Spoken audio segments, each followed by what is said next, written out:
today we are taking a look at the interior of this 2024 Tesla Model S. So how technologically advanced is it really? That's what we're going to find out in today's video. The Model S is considered a luxury sedan, so you're going to get a couple features that you don't get on the Model 3.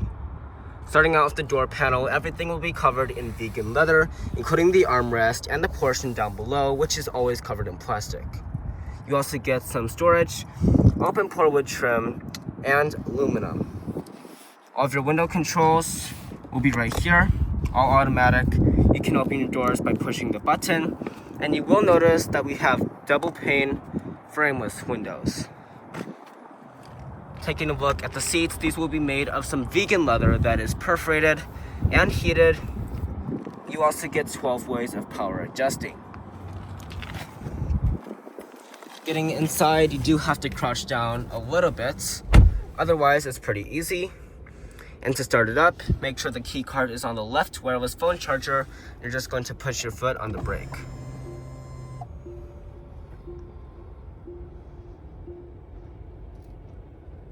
So let's start things off with the yoke steering. This is a $1,000 option and basically cuts off the top part of the steering wheel and makes the bottom part flat. This is actually kind of awkward to drive with because sometimes you just don't know what part of it to grab, and you might even completely miss if you're not looking. Also, you will notice that there are no stalks, so no gear shifter right around here. Instead, you have your turn signals right here, and this is actually haptic feedback. Now, another interesting thing is that this is not the horn. So it is the human instinct to go right here for the horn, but it is actually right there.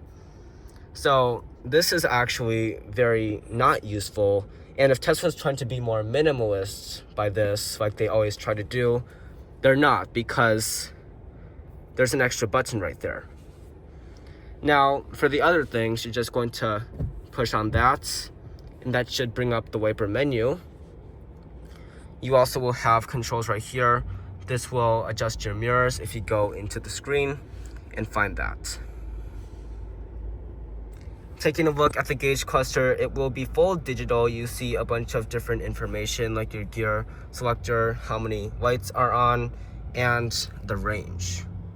This will actually not be available on the Cybertruck Model 3 and Model Y, so it is actually exclusive to the Model S and Model X.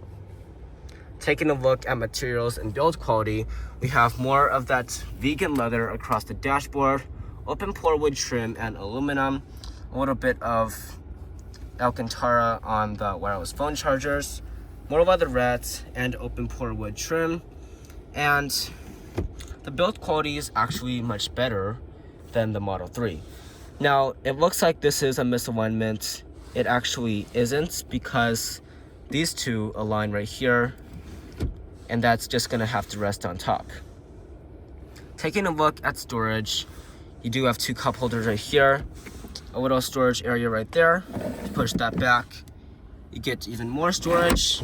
Same if you push back the cup holders, so a lot of storage in there, almost Cybertruck amount of storage space, which is actually crazy.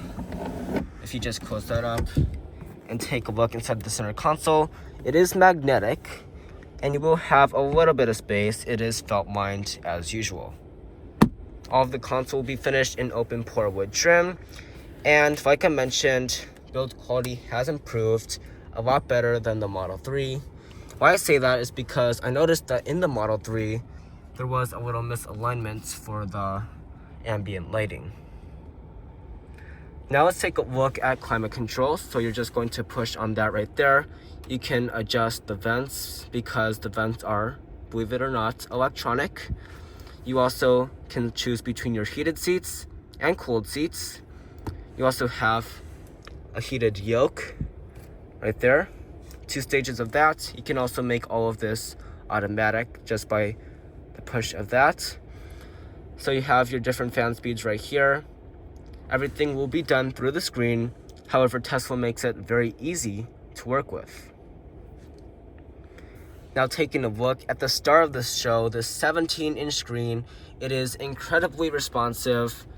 Amazing graphics. Just take a look at that responsiveness. You can do everything on here except have wireless Apple CarPlay and Android Auto. You have relatively high resolution cameras if you just push the button right there. These are actually from the side view.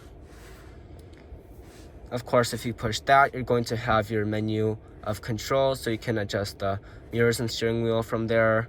You also can move the display, which is super cool. You can even angle it toward the passenger side. We're just going to have it angled toward the driver right now. You can open the charge port with that button, open the frunk and the trunk. You also can lock the car and keep the car unlocked. So all of your headlight controls, wiper controls, all of that will be through the screen right here. You can even listen to Apple Music and Spotify. The tester that we have has Spotify. And then you also have controls for your autopilot, charging, and all of the settings. We do have 138 miles left.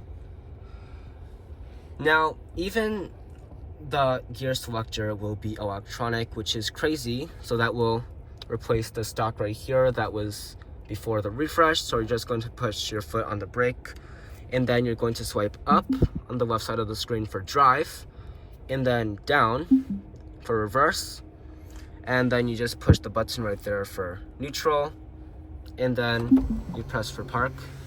This does of course have auto park, which is a new feature if you choose advanced autopilot.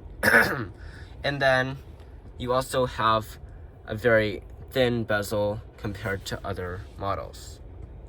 Up top you'll find a very tiny rear view mirror, and you also have this giant fixed piece of glass up top that is heavily tinted. The passenger side is also a very important area of the Model S. The door panel will be made of the same materials as the driver's side, with the vegan leather, the fabric, and the open pore wood trim. The seats are also going to be the same with the vegan leather, the heating and ventilating, and the 12 ways of power adjusting.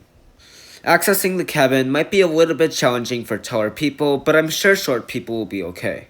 When you're sitting up front, you can adjust the display towards you to make things easier, and you have your own wireless charging pad. You get your own electronic vents, and open pore wood trim runs along the dash. You have more vegan leather, and to open up the glove box, you just push a button on the screen. Surprisingly, there is not that much space in the glove box, and you can't really fit that much stuff in there, but it is felt lined, so nothing is going to get scratched. I don't talk about sun visors very often, but this Model S has a strange one, and the mirror cover is magnetic. Now let's check out the rear seats and see what kind of amenities we get in the back of this luxury sedan. The door panel is going to be the same with the vegan leather, the open pore wood trim, the premium fabric, and the white contrast stitching. You also get a good amount of storage down below. Sitting in the back of the Model S, I have plenty of legroom and my feet can easily slide underneath the seat. But the real star of the show is in the center right here. This 8-inch touchscreen for the rear passengers. You can do everything back here, including controlling where the vents blow air onto you. You also have access to your third zone of climate, and you can heat the seats. Of course, these are 3 stages of heated seats, but the nice thing is that you can also heat the middle seat, which is unheard of in the auto industry. That is pretty cool. You also have control for the radio, and you can even control how loud it is for the backseat passengers. You have entertainment like YouTube and Netflix so that you can keep the kids occupied on long road trips. Video games are also available, and as you can see, this touchscreen is very responsive and easy to use. You also have settings like how bright the screen is, and you can go into screen cleaning mode, which I know will be helpful for certain users. Below all of that are 2 USB-C ports, and if you look up top, you'll find a heavily tinted fixed glass roof. This is nice to let in plenty of light for the rear passengers. The luxury and amenities don't end there, however. If you fold down this middle seat, you'll find 2 cup holders surrounded in open pore wood trim. If you lift up the vegan leather armrest, you'll find a little bit of storage and felt lining. You also get 2 more wireless phone charging pads, making the total of wireless phone charging pads 4 in this car. The most expensive car I've reviewed, the Jeep Grand Wagoneer at $110,000, doesn't even have 2 in the whole car. That is a pretty crazy number in this Model S. One of the main reasons why you would probably get a Model S over the Model 3 is the amount of trunk space you get, and I'm happy to say that it is worth it. One of the surprising things about the Model S is that it is a hatchback. But because it's a hatchback, you're going to get a lot of space in the back, 28 cubic feet to be exact. Tesla does not include a measurement with the second row folded. In addition to that, you'll get a lot of cubbies and underfloor storage. To the left, there is a cubby with the mobile connector, to the right, there is a netted cubby, and because it's an EV, you get a very deep underfloor storage area. You can put so many bags under here, it's pretty crazy. Also to the left, if you remove the Tesla mobile connector and remove the cover, you'll find a good amount of underfloor storage. That is a pretty sweet deal. And take a look at how much space you get. It's also felt lined so nothing will get scratched. So you guys just saw that the Model S has a lot of space in the trunk, but it doesn't end there. Because this is an electric vehicle, you're going to have a frunk, or a front trunk. Instead of having an engine or an electric motor under the hood, you'll find 3.1 cubic feet of cargo room. A couple things to note, this is almost class leading under the Lucid Air. Also, this is not a power frunk, but you can release it manually from the screen. This is felt lined so nothing is going to get scratched, and you can put anything in here. McDonald's, Burger King, whatever you desire. Today's tester has a license plate frame.